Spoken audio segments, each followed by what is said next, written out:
போட்டிடுறீங்க, எப்படி இருக்கு களம், எப்படி இருக்கு? போடிநாயக்கனூர் சட்டமன்ற தொகுதி தேர்தல் களம் திராவிட முன்னேற்ற கழகத்திற்கு அதன் சார்பாக போட்டியிருந்த எனக்கு பிரகாசமாக இருக்கிறது. போடி மட்டுமல்ல, தமிழ்நாடு முழுவதும் இருக்கின்ற 234 தொகுதிகளிலும் மதசார்பற்ற முன்னணி திராவிட முன்னேற்ற கழக தலைமையிலான கூட்டணிக்கு வெற்றி வாய்ப்பு பிரகாசமாக இருக்கிறது. மீண்டும் மாண்புமிகு தளபதி அவர்கள், முதலமைச்சர் அவர்கள் உறுதி.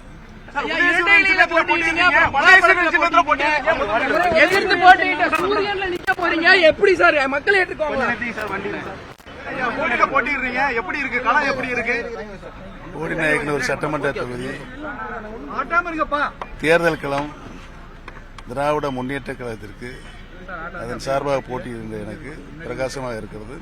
போடி மட்டுமல்ல, தமிழ்நாடு முழுவதும் இருக்கின்ற 234 தொகுதிகளிலும் மதசார்பற்ற முன்னணி திராவிட முன்னேற்ற கழக தலைமையிலான கூட்டணிக்கு வெற்றி வாய்ப்பு பிரகாசமாக இருக்கிறது. மீண்டும் மாண்புமிகு தளபதி அவர்கள், முதலமைச்சர் அவர்கள் உறுதி. எதிர்த்து போட்டியிட்ட சூரியன்ல நிக்க போறீங்க, எப்படி சார் மக்கள் ஏற்றுக்கோங்க?